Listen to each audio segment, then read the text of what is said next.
प्रिय विद्यार्थियों, आज हम प्रेमचंद द्वारा लिखित गुल्ली डंडा कहानी का अध्ययन करेंगे। उपन्यास सम्राट और कहानीकार, सर्वोत्तम कहानीकार के रूप में प्रसिद्ध प्रेमचंद का जन्म 31 जुलाई 1880 को वाराणसी के लमही ग्राम में हुआ था। बचपन में ही इनके माता और पिता का देहांत हो गया था। उनको बहुत सारी कठिनाइयों का सामना करना पड़ा, लेकिन इसके बावजूद भी वो पढ़ने का शौक उनका बरकरार रहा। बचपन में इनके पिताजी ने उनका विवाह एक काली कलूटी और झगड़ालू महिला से कर दिया था। इस कारण वो काफ़ी परेशान रहते थे, लेकिन बाद में इन्होंने एक दूसरी शादी की थी और उन्होंने विधवा विवाह का समर्थन भी किया था। इनका मूल नाम धनपत राय श्रीवास्तव था। बचपन में 1898 में मैट्रिक परीक्षा उत्तीर्ण करके वे शिक्षक बन गए। नौकरी के साथ उन्होंने पढ़ाई भी जारी रखी। 1910 में इंटर और 1919 में बीए पास किया। 1906 में उन्होंने विधवा विवाह का समर्थन करते हुए शिवरानी देवी से विवाह किया और उनकी 3 संतानें हुई। प्रेमचंद की तरह शिवरानी देवी विदुषी और एक सुशील महिला थी और जिंदगी भर उनका साथ दिया। प्रेमचंद ने सोजे वतन नाम का एक उर्दू संग्रह लिखा था और इसी कारण वे अंग्रेजों के आंखों की किरकिरी बन गए और मुंशी दया नारायण निगम की सलाह के बाद इन्होंने अपना नाम प्रेमचंद रख दिया और बाद में वे इसी नाम से जाने गए। उनका अंतिम उपन्यास मंगलसूत्र था, जो उनके पुत्र अमृत राय ने पूरा किया। वास्तव में प्रेमचंद की कहानियां और उपन्यास ग्रामीण जीवन का एक सचित्र चित्र प्रस्तुत करते हैं।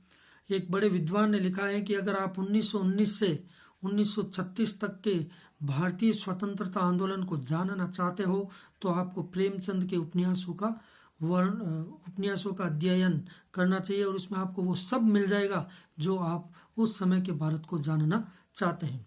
मुंशी प्रेमचंद ने हिंदी साहित्य में नाटक, निबंध, उपन्यास और कहानियां लिखी और बाद में वे उपन्यास सम्राट के नाम से भी कहे गए।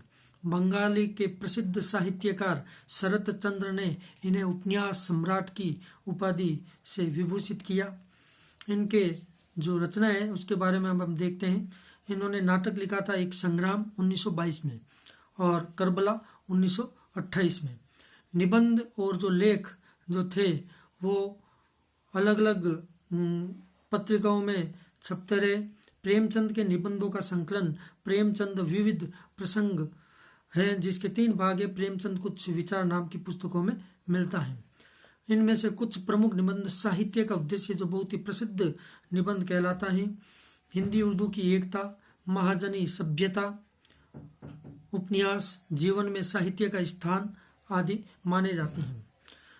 डॉक्टर कमल किशोर गोयनका के अनुसार प्रेमचंद ने कुल 301 कहानियां लिखी थी, जिनमें से वो अभी अप्राप्य हैं, यानी कि सारी कहानियां हमें प्राप्त नहीं है, लेकिन फिर भी उनकी बहुत सारी कहानियां हैं। क्योंकि शुरू में जो बचपन में उन्होंने कहानियां लिखी थी वो उनके मौसा और मौसी ने फाड़कर फेंक दी थी, इसलिए पता नहीं है कि उन्होंने पहली कहानी।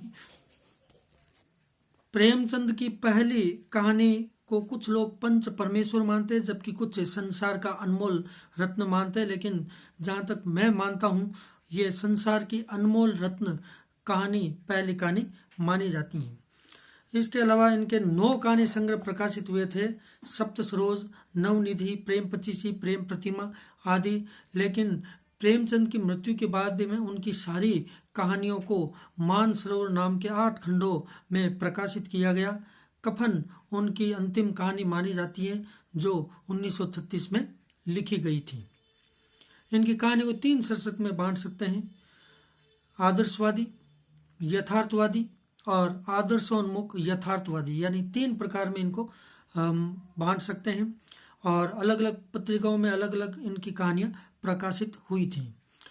उपन्यास प्रेमचंद द्वारा कुल 15 उपन्यास लिखे गए थे, जिनमें वरदान, प्रेमा, रूठी रानी, सेवा सदन, प्रेमाश्रम, रंगभूमि, कायाकल्प, निर्मला, गबन, कर्म भूमि, गोदान और मंगलसूत्र माना जाता है।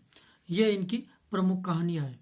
तो प्रेमचंद ने भारत का सचित्र और जीता जागता वर्णन प्रस्तुत किया था। 1916 से लेकर 1936 तक जो भी राजनीतिक और सामाजिक आंदोलन हुए उनका पूरा विवरण इनकी कहानियों और उपन्यासों में प्राप्त होता है।